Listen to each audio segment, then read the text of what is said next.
to Christen in Reverie. This is my very first try at doing a podcast, but I've been wanting to do this for ages.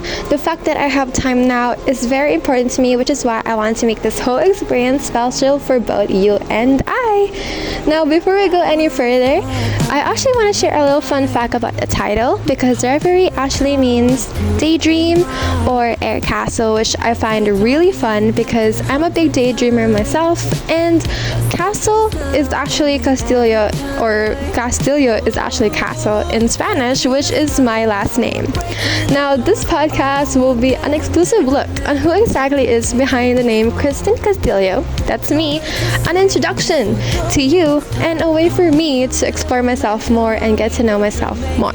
So let's get right to it. I'm a grade 11 Hume student from 11 Humes B, and I'm actually in that strand because I want to be a teacher in the future. And I'm also an achiever, an artist, and a reader. I want those things to be first and foremost when I introduce myself, because I feel like those really represent me the most. My career choice and also my interest are some things that really encompass who I am at my core, especially since being a teacher is special because I love school, but most importantly, I love learning and teaching those things that I have learned.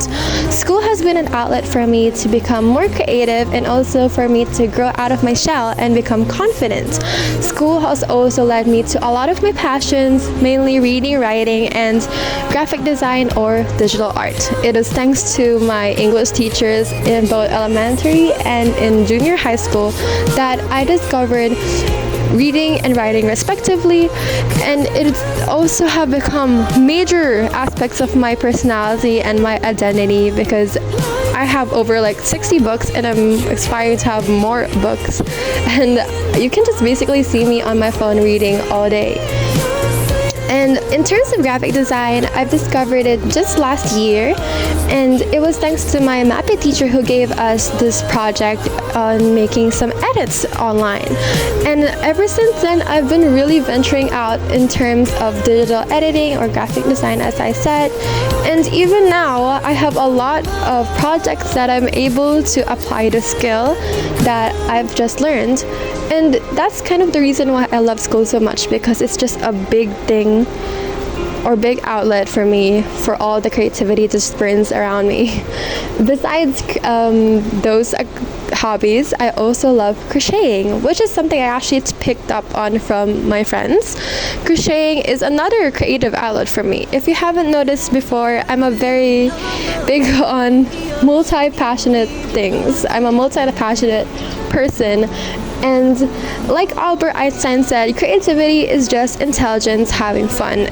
And besides that, I just like to personalize a lot of my things all the time. I believe in leaving a mark in the world, even if it's just as small as putting stickers on my notebooks. Now, besides those three things, I also love the colors green and red. And I know, wow, very Christmassy, but for me, red symbolizes passion and green symbolizes growth. And both of those colors have really resonated with me throughout different periods of my life, which is why I just love them and they're my favorite colors. Besides that, I'm a big Greek mythology nerd or just ancient civilizations nerd. I would watch documentaries and movies just to get to know more of these things. And I also have like about 3 copies of Greek mythology books, the same book by the way. I know, excessive, but I just love those. That's like one of the most things that I just really love. Besides reading books though, I also like reading comics, but when I'm reading comics, it's more on the action side. I'm a big fan of Marvels and DC. Favorite characters are like Superman and Captain America. I know. Oh, also Nightwing. Nightwing from DC. I hope you know that, but Nightwing's like my ultimate hero. But yeah, I really love action, and it's surprising because most would think, oh, wouldn't you like romance and fantasy? Those are like my second and third favorite genres, but action is my most favorite. But anyway, that was the quick intro on who is Christen. I hope you love it, and that's just a very shallow dive into who I am, but those are the things that I really want people to know when they get to know me or when they're introduced to me at first, because I feel like the things you love are the things that you should tell people first and foremost. So yeah, thank you for listening. Bye.